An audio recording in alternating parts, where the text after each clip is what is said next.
vamos a arrancar con un poco de historia sobre el avión Aeromacchi MB-339, único monorreactor que operó desde Puerto Argentino. En 1980, el Comando de la Aviación Naval ordenó la compra de 10 MB-339 de entrenamiento avanzado, diseñados y construidos en Italia.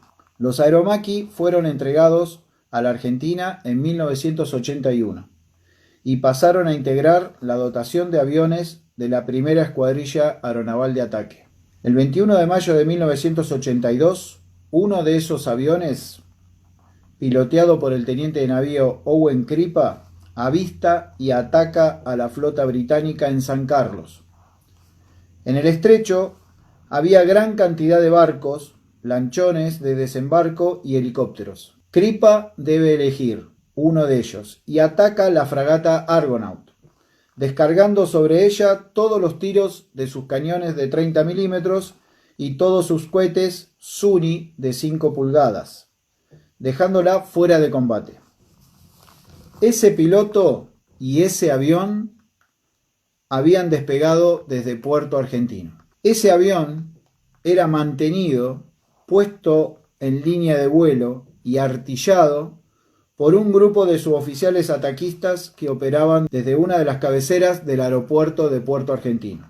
Suboficiales adiestrados por otros suboficiales de la primera de ataque.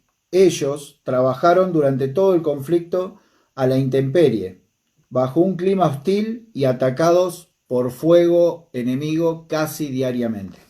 Uno de esos suboficiales aceptó charlar hoy conmigo sobre sus vivencias en Malvinas. Así que vamos a invitar al vivo al cabo principal, veterano de Guerra Malvinas, Omar Antonio Mendoza. Hola Omar, buenas tardes.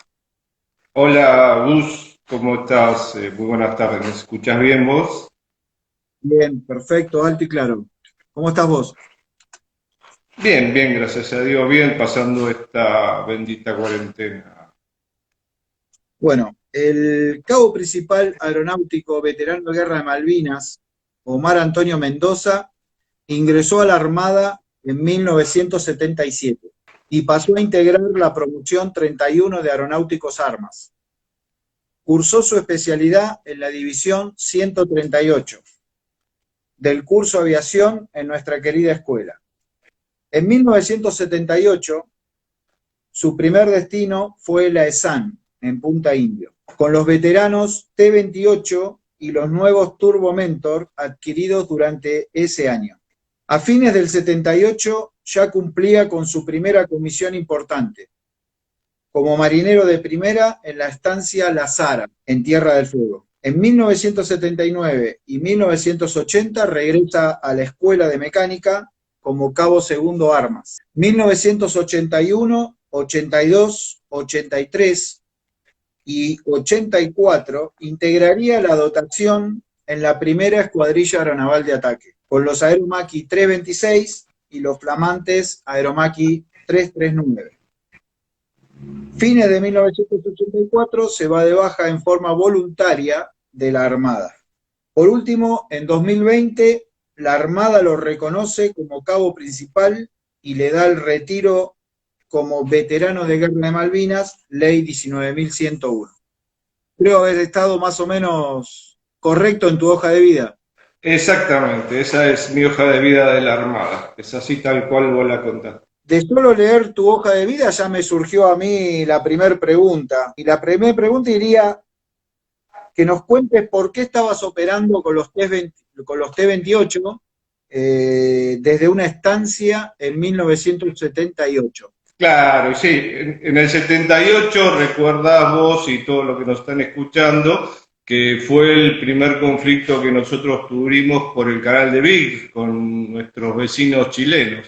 Entonces yo estaba en ese momento en la Escuela de Aviación Naval con los T-28, bien como vos dijiste. O sea que en el 78 estaban los T-28 y los T-34 Mentor. Nosotros teníamos comisiones frecuentes al sur con los T-28 y fines del año 78 yo ya estaba como marinero de primera hacíamos mucha instrucción de armamento, de artillería, de polígono, o sea que estábamos, en ese año éramos bastante duchos, por más que hayamos ingresado en ese año se llama la escuadrilla, se trabajaba mucho, se volaba mucho y por lo tanto ya teníamos experiencia en lo que son las coheteras, las bombas, las ametralladoras 1270.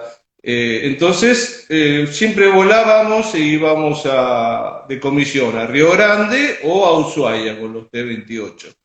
En diciembre de ese año nos mandan con el T-28 a Río Grande y de Río Grande nos pasan a una estancia, que es la estancia La Zara. Y nosotros hacemos asentamiento ahí en la estancia La Zara y con una pista de tierra que había en la misma estancia, dado que el T-28 podía aterrizar tranquilamente en pistas de tierra, porque había una explosión con, no se llama, monotriciclo, digamos, tiene tren de nariz y de los costados, o sea que podía aterrizar muy bien tranquilamente en la estancia. Y desde ahí nosotros hacíamos vuelos sobre el canal de Vic y aterrizábamos ahí en la estancia. Eso fue todo digamos, fin del 78, pasamos Navidad y Año Nuevo ahí en el 78. Nosotros operábamos desde la estancia y dormíamos ahí en la estancia, habían armado unas carpas muy similares a las que usamos después nosotros en Malvinas. Fue una experiencia corta, habremos estado 15 días, 10 días, bien no recuerdo la fecha. Se calmó, digamos, se terminó el conflicto, ¿sí? Pasó más apolítico que armado y nosotros volvimos al continente. Volvimos a la BAPI, a la base. Y una vez que volví a la base, me dieron destino de vuelta a la escuela de mecánica a terminar los 2 años que nos faltaban. Vamos más sobre 1982 y quiero que me cuentes dónde y cuándo tomás conocimiento de la recuperación de nuestras Islas Malvinas el 2 de abril. Bueno, el 2 de abril yo estaba de comisión en Ushuaia. Viste, la historia un poco no es lo que sucede, sino es lo que uno guarda en su memoria. Cuando estábamos de comisión en Ushuaia con los maquis, ¿sí? Que hacíamos exactamente lo mismo que hacíamos en el 78 con los T-28, salíamos de comisión, estábamos 15, 20 días y se iban rotando y por ahí teníamos un lapso de 40 días y después volvíamos a hacer comisiones tanto como Río Grande como Ushuaia. Agarraron una comisión en Ushuaia con los 326, con los Macchi 326. Cuando llega el 2 de abril, a nosotros nos avisan ahí en Ushuaia de que se habían tomado las Malvinas, los 326 despegan, se van para Río Grande, muchos se van de vuelta a la BAPI. Yo me fui en un B200 a Río Grande y me quedé ahí en Río Grande. Estamos listos técnicamente. Yo no sé si la palabra es preparado para la guerra, porque eso es más heavy, ¿no es cierto? Preparado para la guerra es más difícil, es un tema que creo que por más adiestrado que hayas estado, yo creo que nadie está preparado para una guerra. Perfecto, perfecto. Eso fue una constante después, siempre en la escuadrilla, generaciones que integramos después de ustedes, era así. La comisión era la comisión, eran 7, 8, 10 hombres, depende el movimiento que teníamos logístico, pero todos hacían todo, eso está clarísimo, sin ninguna duda. Digamos, el 14 de abril, bien como vos decís, 6 MB339 y 2 MC326 ya aterrizaban en Río Grande, listos y al orden, digamos, ya pintados con el camuflaje, y el 21 de abril se sumaban 3 MB339 más, y 6 MC326. Todo esto se cumplió gracias al trabajo en conjunto del personal civil del Arsenal Aeronaval número 1, ahora taller, y toda la dotación que estaba en Punta Indio de la primera de ataque. Lo quiero destacar, ¿sí? O sea, ya en prácticamente 20 días, desde que recibieron la orden de alistarse, ya los aviones estaban listos en línea de vuelo en la plataforma de Río Grande. ¿Cuándo y en qué medio cruzas a Malvinas con el primer grupo destacado?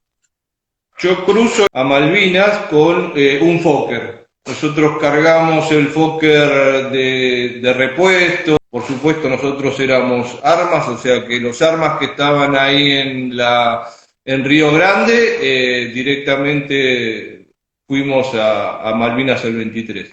Una vez que llegan a Malvinas o que llegás a Malvinas, porque yo quiero tu apreciación personal, ¿qué sentiste al pisar Malvinas? Y cuando pisamos Malvinas, la verdad que en ese momento no tomé conciencia bien de qué es lo que íbamos a pasar. Sí, me resultó como una comisión más, digamos, más allá de que se sabía que habíamos tomado las Malvinas. Cuando llegamos en mucho despliegue, sí, mucha sorpresa por todo lo que se veía ahí en Malvinas, todas cosas nuevas. Y recordar que yo ya tenía 22 años y eso realmente es lo que sentí, es algo, o sea, algo todo nuevo, todo incierto y todo muy confuso, digamos, ¿sí? Todo muy confuso al encontrar gente de ejército, gente de fuerza aérea, hasta ahí estaban los Pucará, había gente de prefectura, entonces como que uno se sentía como, epa, ¿qué está pasando? Tanta gente y tantas cosas, ¿sí?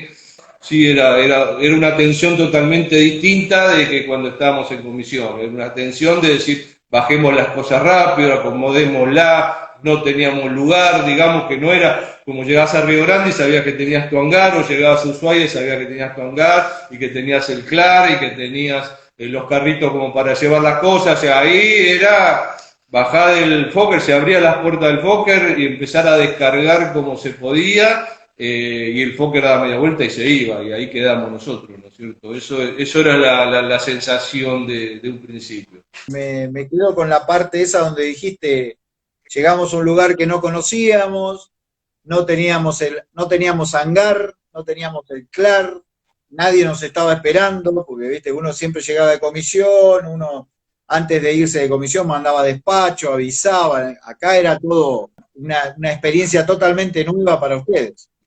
Si volvemos un poco para atrás, vos estabas de comisión en Ushuaia ya de fines de mayo, ¿sí? Porque ahí te sorprende la recuperación de Malvinas. Y no regresaste a tu casa, no regresaste a Punta Indio, te quedaste en Río Grande. Vos tenías tus objetos personales, dejaste objetos en Río Grande. ¿Con qué cruzaste? ¿Cuál era tu equipo para cruzar a Malvinas? Y mi equipo para cruzar Malvinas era el mismo que tenía en Ushuaia cuando fuimos. El overol de vuelo, la campera de vuelo, muy similar a esta que tengo puesto, un gorro de lana, una gorra que era la de la escuadrilla nuestra, y después tenía la bolsa de equipo, el par de remeras, calzoncillo largo, y abajo de todo la ropa civil, que era la que siempre llevábamos en comisión por si teníamos que ir al pueblo o hacer algo, para no andar siempre con la ropa de pajín o con el overol de vuelo, ¿no es cierto? Entonces siempre llevábamos una ropa civil, digamos, adentro del bolso. Y era el bolso de equipo que teníamos todos. Es impresionante eso, ¿no? Porque, digamos, te fuiste con la ropa civil a Malvinas. Es increíble. Y sí, me fui con la bolsa de equipo. No solamente eso, llevaba, me acuerdo, una pistola que yo tenía, Browning, que era 11.25 y que se transformaba en 22. Y bueno, y esa pistola también fue en el bolso junto conmigo. Bueno, a ver, ahí dijiste algo interesante. Dijiste que tenías una pistola, Browning, 11.25, se transformaba en 22. ¿Cómo es eso? Exactamente. Bueno, como todo armero es apasionado de las armas, entonces a mí me gustaba mucho las armas y me siguen gustando, por supuesto, las armas, y una de esas era esta pistola que yo había encontrado un vecino que las tenía en un cajón todas desarmadas. Era una pistola, vale la historia porque la verdad que está buena, era una pistola que estaba en crudo, ¿sí? De fabricaciones militares, era una pistola 11.25 con todas las piezas de la 11.25, nada más que el caño era calibre 22.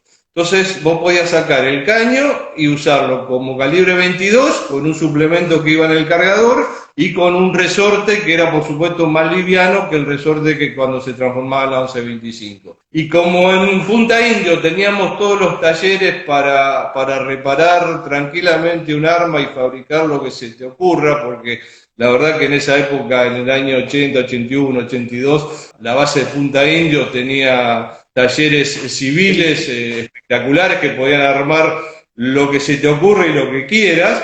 Ahí la pulimos toda ayudando con ingenieros y con técnicos de ahí de la base y la llevamos a Ushuaia porque cuando salíamos íbamos a ver si podíamos cazar algo, o Río Grande, alguna butarda, alguna cosa de esa, siempre íbamos a tirar. Y entonces, bueno, yo siempre en la comisión la llevaba porque aprovechaba para eso. ¿Qué fue de la vida de esa pistola? ¿La tenés todavía? Y esa yo la traje de Malvinas, esa volvió. Como yo me fui antes de que sea la rendición, yo me llevé todo lo que llevé, lo volví a poner en la bolsa de equipo, menos el fusil que nos habían dado allá, que era un Garand Beretta, que ese quedó para mi reemplazo, digamos, ¿sí? Ese quedó en el catre, en el famoso Víver, hasta que vino mi reemplazo y se quedó con el mismo fusil. Y unos años después se la vendí a un camada mío, a Raúl Lemeo, que todos lo conocen.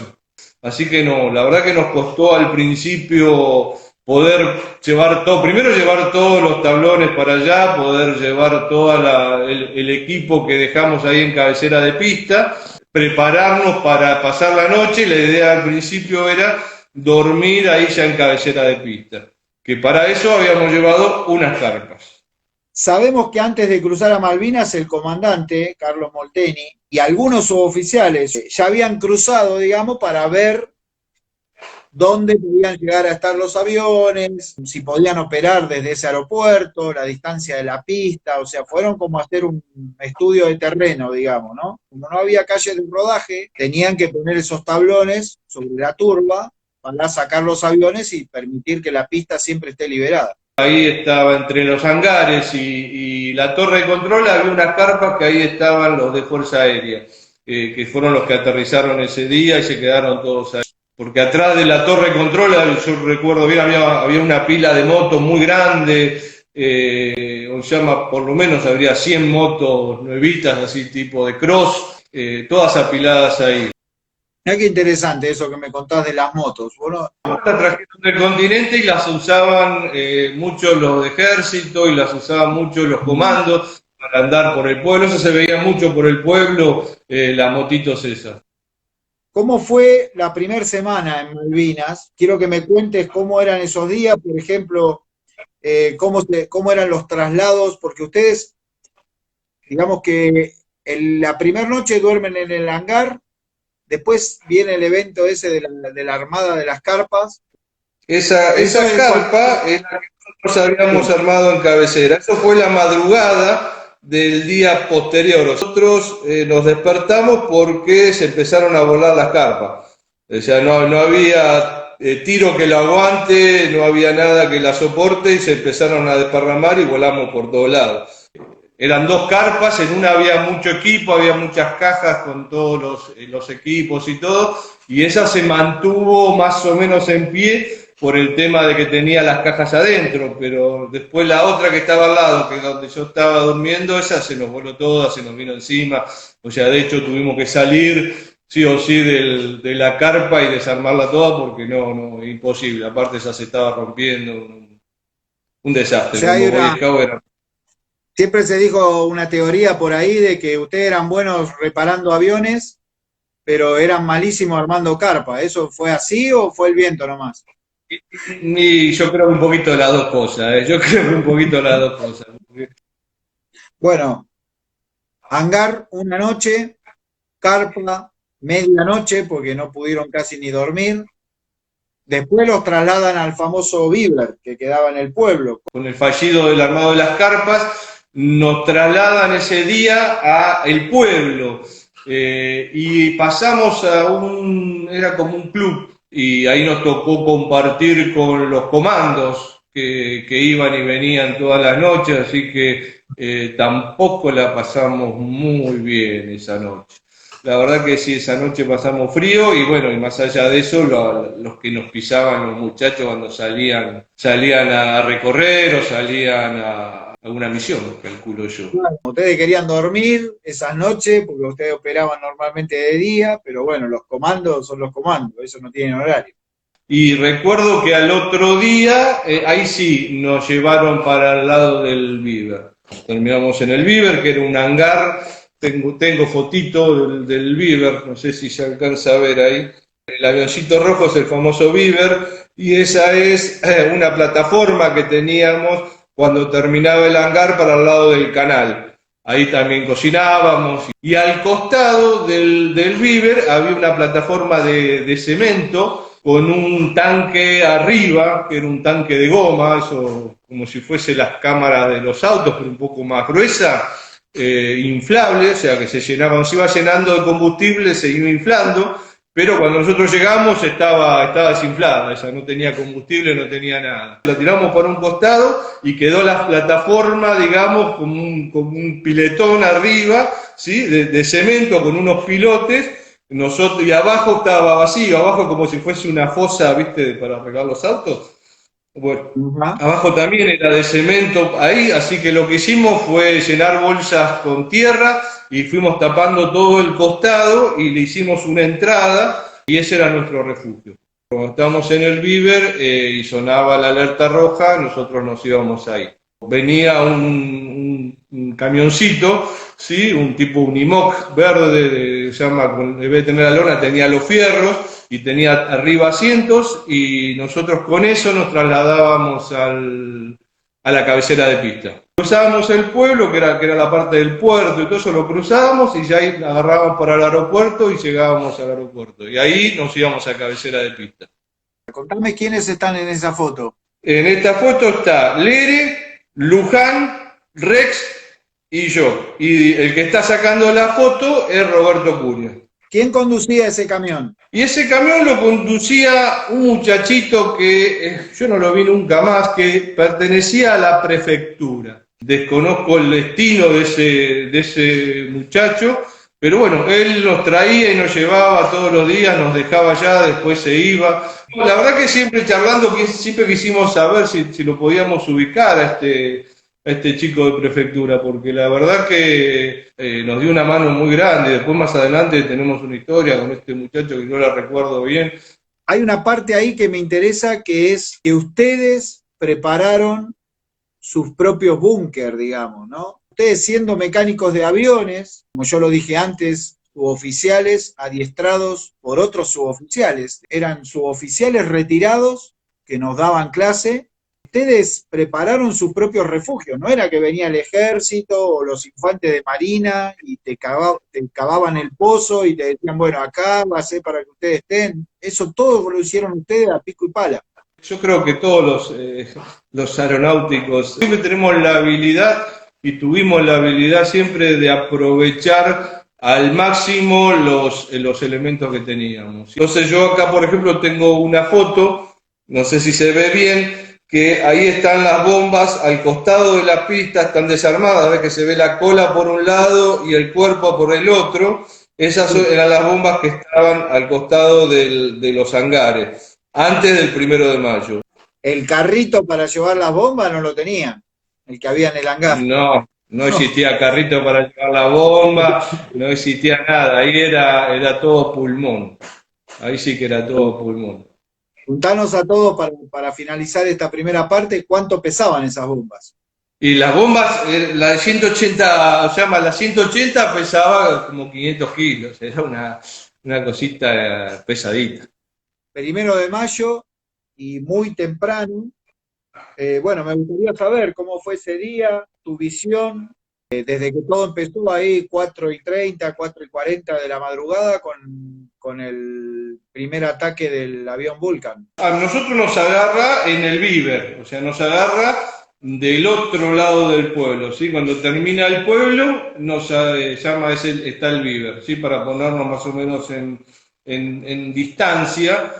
Como todo la isla, 4 de la mañana, nos despierta la alerta roja. y nosotros saltamos, por supuesto, de los catres que estábamos durmiendo y lo primero que hacemos es irnos al refugio que teníamos ahí al costado del Viver.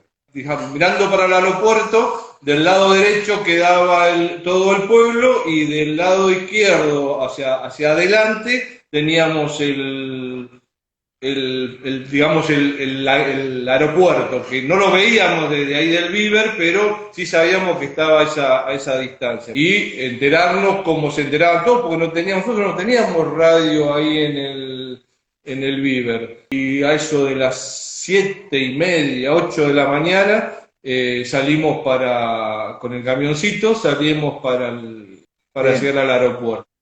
Fuimos una vez al pueblo, me acuerdo que yo desde ahí mandé un telegrama, antes del 1 de mayo, yo mandé un telegrama acá a mi madre, explicándole que cómo estaba, que estaba bien, que ya estaba en Malvinas, porque ella, la última noticia que tuvo, que yo estaba en Ushuaia de comisión, o sea que no había mucho margen. Entonces le mandé un telegrama, me acuerdo, ahí estaba el correo argentino, desde ahí yo me acuerdo también que íbamos a un hangar grande, que había un sargento grandote, que ahí nosotros retiramos la mercadería para poder tener y cocinar en el Viver.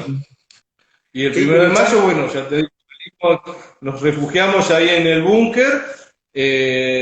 Después habremos estado 1 hora, 2 horas, la verdad que el tiempo no recuerdo, sí, para mí fue saltar de la cama y ir para el aeropuerto, pero indiscutiblemente la historia dice que no es así, entonces, viste que uno tiene la memoria, son flashes fotográficos, que el tiempo pasa rapidísimo, bueno, yo calculo que sobre las 7, 8 de la mañana habremos estado en el aeropuerto.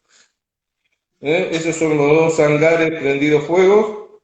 No sé si se alcanza a ver bien. Sí. Después, acá también tengo otra foto donde también está prendido fuego y ahí se ve la carpa donde estaban los chicos de Fuerza Aérea. Lo primero que cuando nosotros llegamos, bajamos del camión, yo me encuentro con una carpa que el día anterior estaba llena de muchachos, toda desparramada, ¿sí? Toda llena de tierra, las motos, que era una fila enorme de motos, todas amontonadas y todas como cascoteadas con tierra y con piedras, y todas hechas una montaña de motos, los hangares prendidos fuego, y a mí lo que me llama la atención era todo lo que era el peine de la pista, todo lo que era el playón de la pista donde estaba la torre de control, toda desparramada de belugas, ¿sí? Las belugas son unas espoletas que cuando vos las tocas es como una mina, cuando lo tocas explotan. Esa es la primera sensación que yo tengo. Segundo después, la alerta roja, tuvimos que salir corriendo de donde estábamos, porque estábamos al aire libre, a refugiarnos porque había un ataque aéreo. El ataque aéreo ya no eran de los Vulcan que tiraban las bombas desde arriba, sino era un ataque más bien de los Harrier. Yo acá tengo, por ejemplo, una foto, se ve de donde estábamos nosotros, ahí se ve bien. Sí. El punto negro ese es el Harrier. Ese punto negro es el Harrier, y si tuvieses la foto más cerca o en vivo, verías que por esta altura, por ahí, larga la bomba, ¿sí? O sea que lo teníamos ahí encima nuestro, digamos, ¿sí? Esa fue la primera experiencia que nosotros como escuadrilla vivimos de la guerra. O sea, indudablemente ese 1 de mayo es el día que los británicos, su objetivo era la pista, digamos. A prima facie, digamos, era la pista, cortar la comunicación entre el continente y ustedes. ¿Cómo es la historia de por qué el ataque, digamos, fue transversal a la pista y no... porque la idea era tirar 21 bombas sobre la línea de la pista y dejarla totalmente destruida. Y solamente una bomba pega en cabecera. Estudiando un poco la historia de Malvinas, porque yo te dije varias oportunidades, o sea, la historia, yo lo que te estoy contando es mi historia, ¿sí? Mi historia es lo que viví en Malvinas, pero más allá de eso hay una historia general que se cuenta o se arma de distintos momentos de cada persona.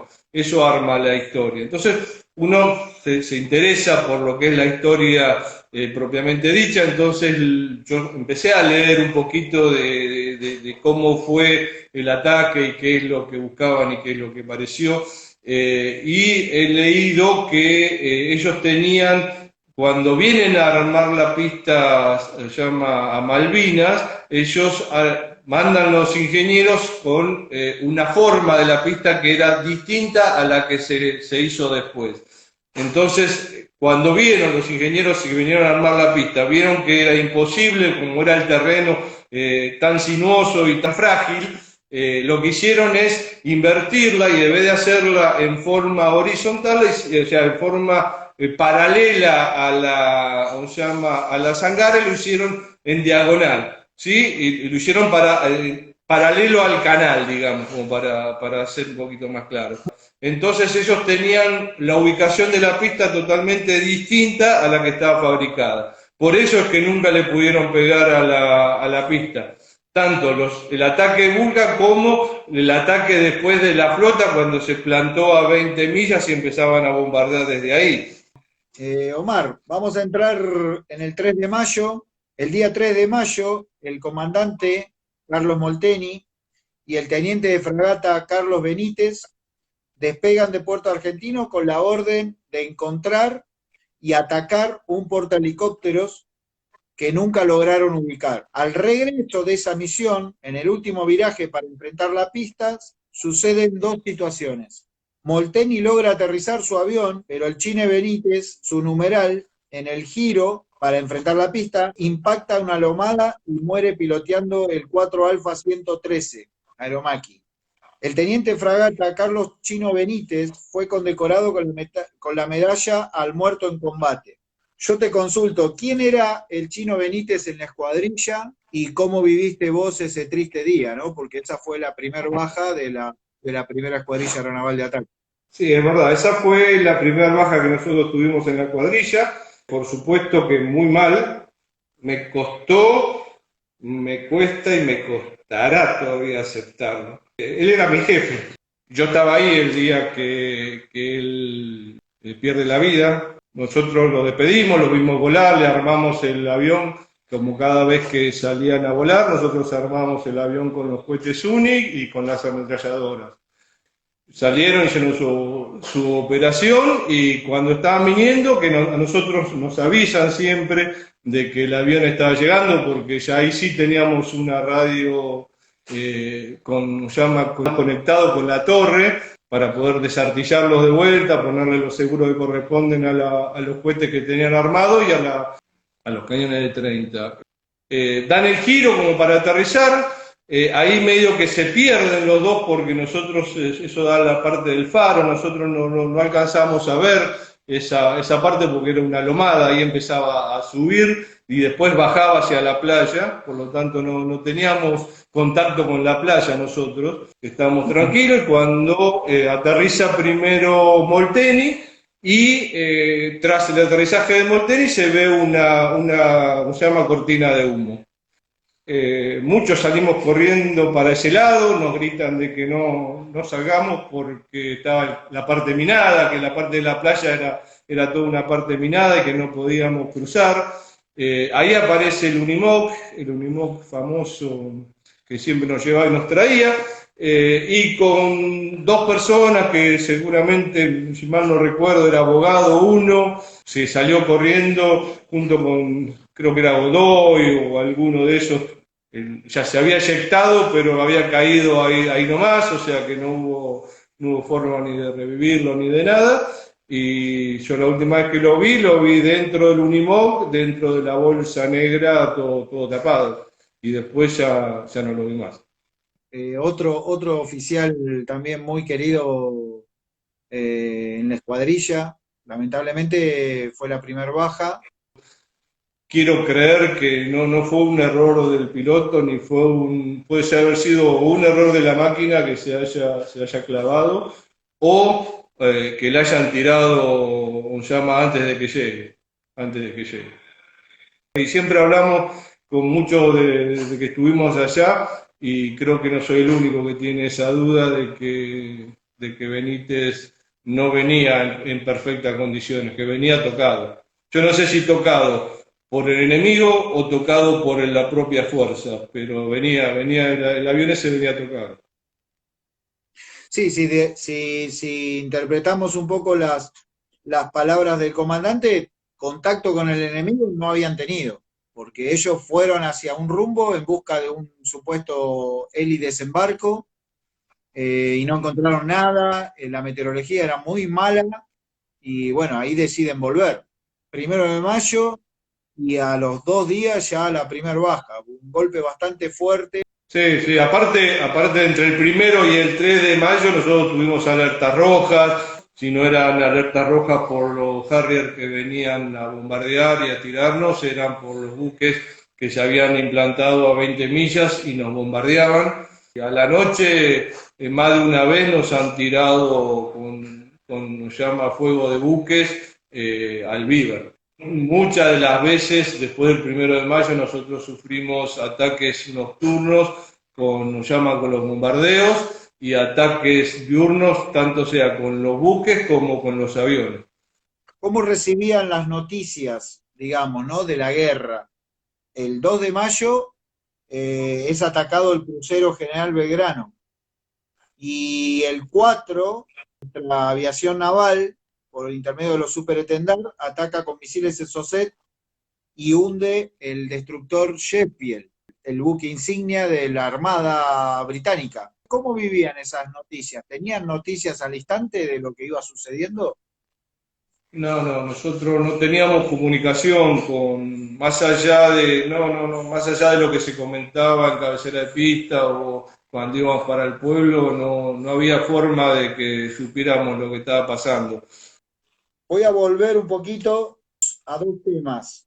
Uno que me quedó picando, el telegrama que enviaste desde Malvinas. ¿Ese telegrama le llegó a tu mamá? Sí, sí, sí, sí. Y bueno, y acá apareció el famoso telegrama, ¿ves? ¡Guau! Mirá ahí. Este es el telegrama que yo mandé desde Malvinas. Está acá con su remitente y ahí está toda la carta que yo le escribí a mi madre. O sea, no era un telegrama, era una carta. Mirá todo lo que escribiste. Mirá, Claro, era como una carta, pero en realidad era un telegrama, porque era el papel que vos tenías que escribir y así como lo escribías lo mandabas. O sea, esto lo tengo, esto me lo guardó mi madre y después me lo dio.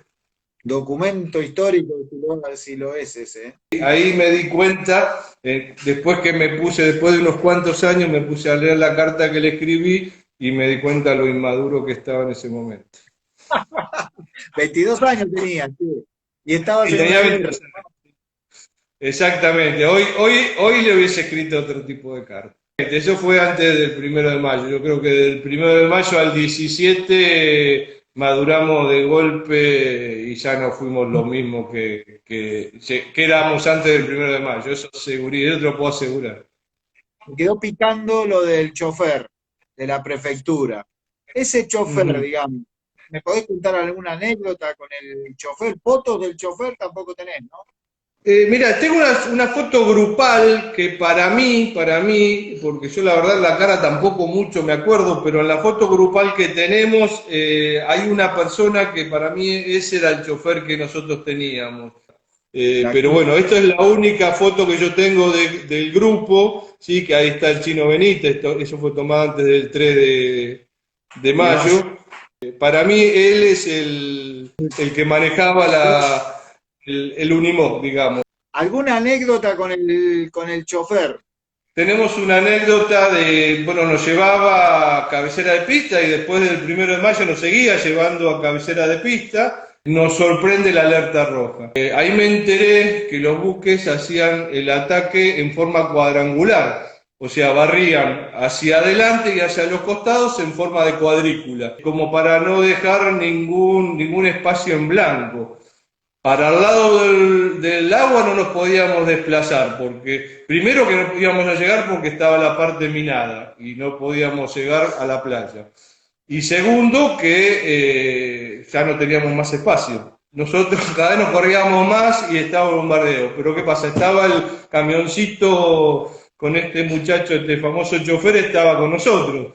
No se había ido al pueblo. Cuando vemos que pasan los A4 por arriba nuestro, que pasan desde el continente a bombardear a los buques, nosotros aprovechamos, nos subimos arriba del camioncito y en ese lapso de que estaba atacando la Fuerza Aérea a los buques, nosotros pudimos salir de la línea de fuego y irnos para el lado del Bíber.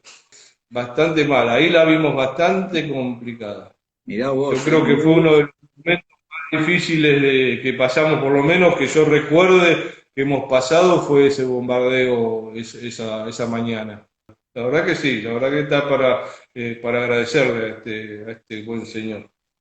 ¿Cómo fue tu regreso al continente? Y bueno, y posteriormente a Buenos Aires, contame esa parte. Y bueno, yo el 17 de mayo nosotros nos avisan que nos iban a relevar. Agarré mi bolsita de equipo como la venía teniendo desde Ushuaia. La saqué porque no la usábamos nunca. Yo de hecho, la ropa que teníamos ahí en el bolsón no la usé ni la saqué para nada. Así que, así como estaba, agarré la bolsa de equipo. Se bajaron el grupo, que ahí bajó el Gato Montenegro, Galpato Sánchez, y bueno, y a nosotros nos dijeron subí y andate, así que ni tiempo a saludar, porque la verdad que cada vez que bajaba un Fokker era descargar las cosas, tirarlas, bajarse el personal si había, que en este caso el reemplazo, subir lo que teníamos que subir, que estábamos autorizados a subir, y cerraba la puerta y se iba. O sea, no es que se quedaba haciendo nada. Entonces, no, yo la verdad que no tuve tiempo ni de cruzarme con el Gatito Montenegro, ni explicarle nada, ni contarle nada. Y yo creo que ninguno de los que estuvimos ahí tuvimos oportunidad de decirle nada. Bajaron, hola, chau, y arriba del avión y despegó. Estuvimos ahí en Río Grande, yo me acuerdo que estuve 1 o 2 días ahí en Río Grande, que hacíamos, que no hacíamos, que iba a ser el relevo, que seguramente iban a necesitar más gente, viste, que nos ofrecíamos, que dale que cruzábamos, que no cruzábamos, ya sabiendo lo que nos esperaba, ya viendo lo que estaba sucediendo, sabiendo lo que habíamos dejado allá, los compañeros que habíamos dejado allá, eran sensaciones muy desencontradas. No queda para más, que ya no podemos hacer más nada, que los aviones ya están... ya ahí había hecho la operación Owen, ya Miguel también lo habían derribado, ya los aviones no podían despegar, ya nos habíamos enterado que no había forma de recuperar los aviones que teníamos allá, ni ser operativos.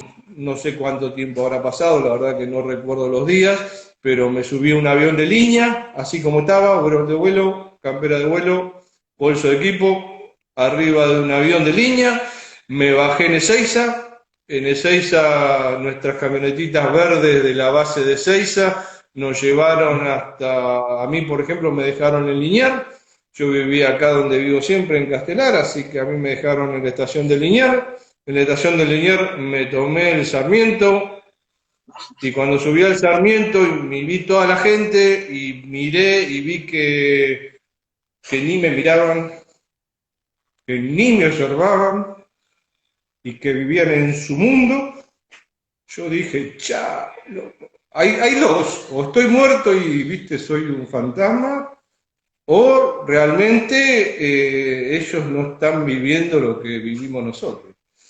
O sea, viste, como si fuese un día normal, de un lugar normal, que yo hubiese tomado el Sarmiento porque hubiese tenido Franco cuando estaba en la escuela mecánica. Una cosa así. Y me bajé en Castelar y me vine caminando hasta mi casa, llegué, me recibieron, por supuesto, mi familia como Dios manda, ¿no? Porque ellos sí estaban al tanto de lo que yo vivía y todo, así que me recibieron.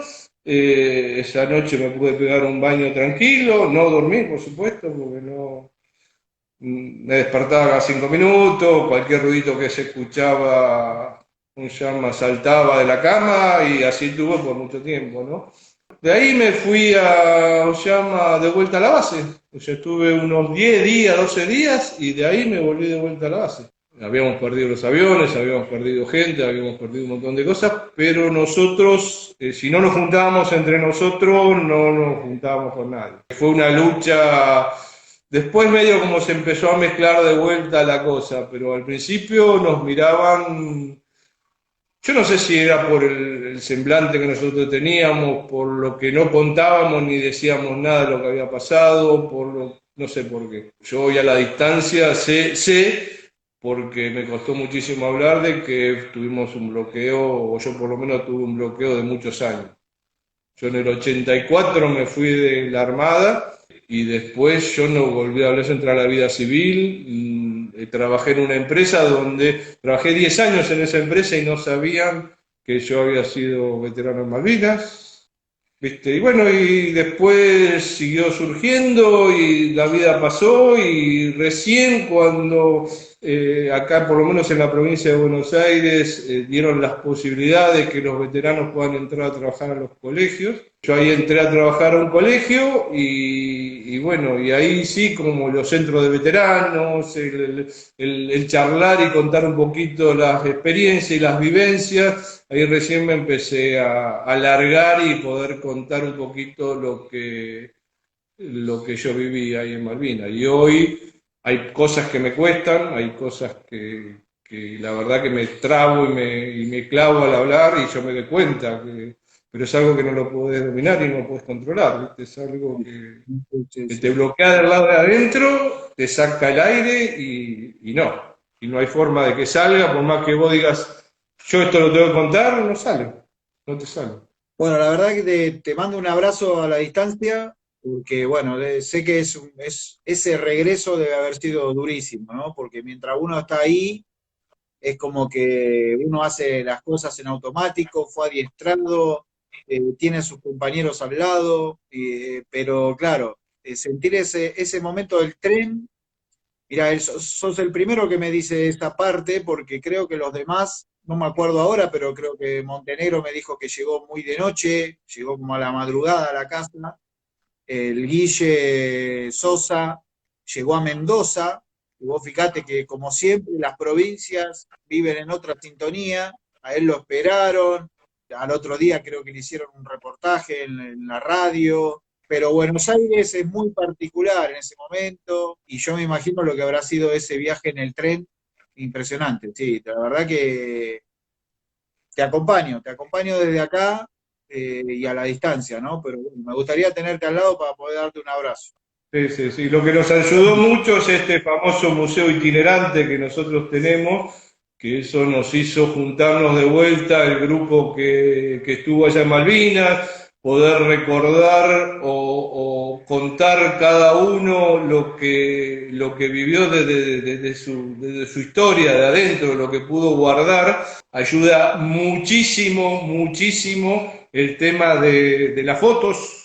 Las fotos, la verdad que a Curia habría que hacerle un monumento más allá de que no lo tenemos con nosotros, habría que hacerle un monumento porque la verdad que dejó un legado que yo creo que ni él sabe el legado que dejó, porque eso a nosotros nos ayudó muchísimo, muchísimo a poder recordar un montón de cosas y poder traerlos de vuelta a la memoria.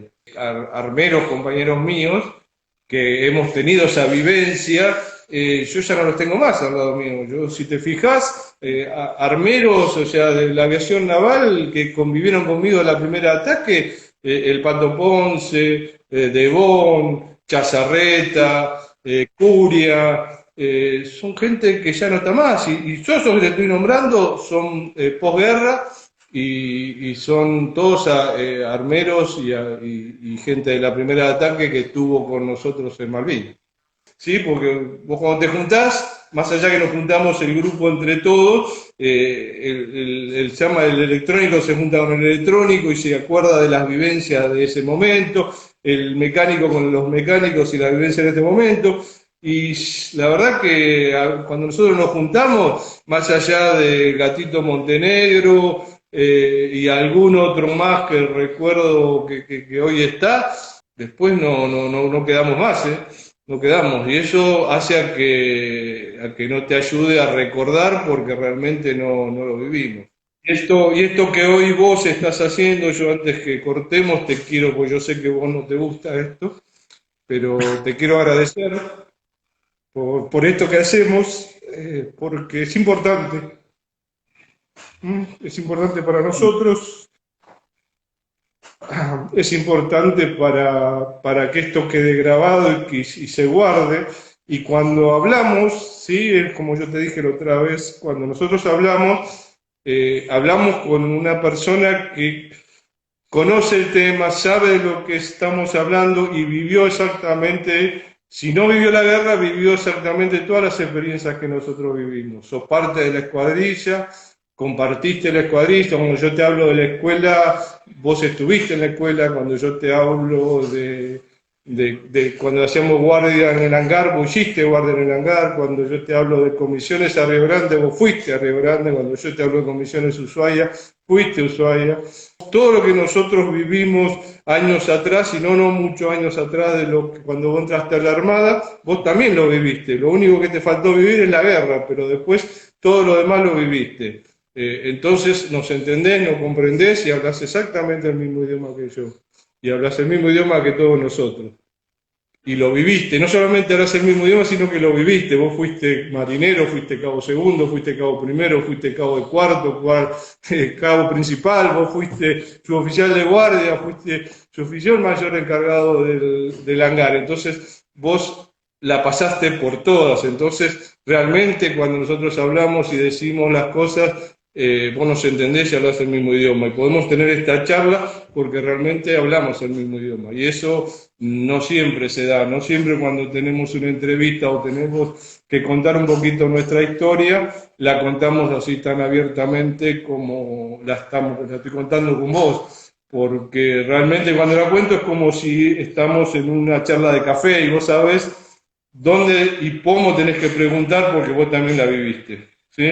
No tenés el mismo sentimiento y el mismo problema que nosotros tenemos de haber estado en la guerra, pero todo lo demás lo viviste todo. Así que por eso te agradezco que estés juntando esta historia, te agradezco que nos hagas hablar a nosotros.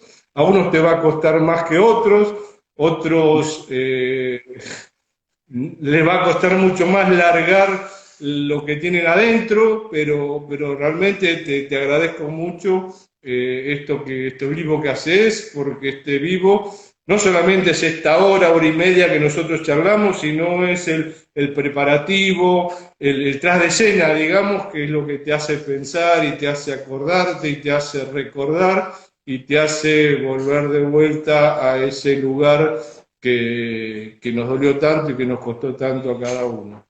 Te agradezco totalmente tus palabras. Ya nos vamos a encontrar y te voy a poder dar un abrazo, camarada. Nos quedan unos minutitos, dejarle un mensaje cortito a los ataquistas de todos los tiempos. Muchos todavía hoy están en actividad y bueno, todos sabemos que tenemos un grupo donde desde la Augusto Barrio Nuevo hasta el último cabo principal que está en actividad. Y algo cortito para los ciudadanos, sobre todo los jóvenes, que no tenían muy bien claro qué pasó en 1982. Lo de ustedes es una pequeña partecita, digamos, porque es su guerra ahí, en la cabecera de pista y de la cabecera de pista al Viver, pero es la punta del ovillo para que esa gente que se interesa con tu relato vaya a buscar qué pasó en 1982. ¿Sí? Y gracias a Dios, muchos veteranos de guerra están hablando y nos están dando la historia contada en primera persona, como siempre digo yo. Bueno, para los ataquistas, como siempre, que el éxito pertenece al trabajo en conjunto, que eso seguramente todo lo que tuvimos en la primera ataque lo leímos y lo tenemos dentro de la cabeza, que al principio, cuando uno recién empieza en la escuadrilla, lo lee cada vez que tenía la formación o cada vez que pasaba por donde estaba escrito ahí antes de llegar a la cantina, uno dice, ¿qué significará esto, no? Y con el tiempo es esto, el que estuvo y se fue, el que estuvo y se retiró, el que estuvo y no la vivió, pero se lo transmiten, el que estuvo cuando la época de la escuadrilla era el esplendor, y el que estuvo cuando la escuadrilla empezó a decaer, y el que estuvo cuando ya la escuadrilla no está más. Todo ataquista que pasó por la escuadrilla se quedó con esta frase: cuando uno es grande, sí, como todo, realmente se pone a pensar y reacciona y se da cuenta que el trabajo del conjunto es esto. Con una persona que estuvo en el año 77, con una persona que entró a la Armada en el 90. Yo llegué arriba, pero antes de estar arriba pasé por todos los lugares y pasé por todos los puestos. Te agradezco totalmente y bueno, estamos en contacto y ojalá nos podamos encontrar pronto. Dale, dale, dale. Y un abrazo grande, y para la sociedad en general, que cuando vean un veterano, que lo abracen y nada más. Camarada, abrazo grande a la distancia. Fuerza. Dale, cuidado.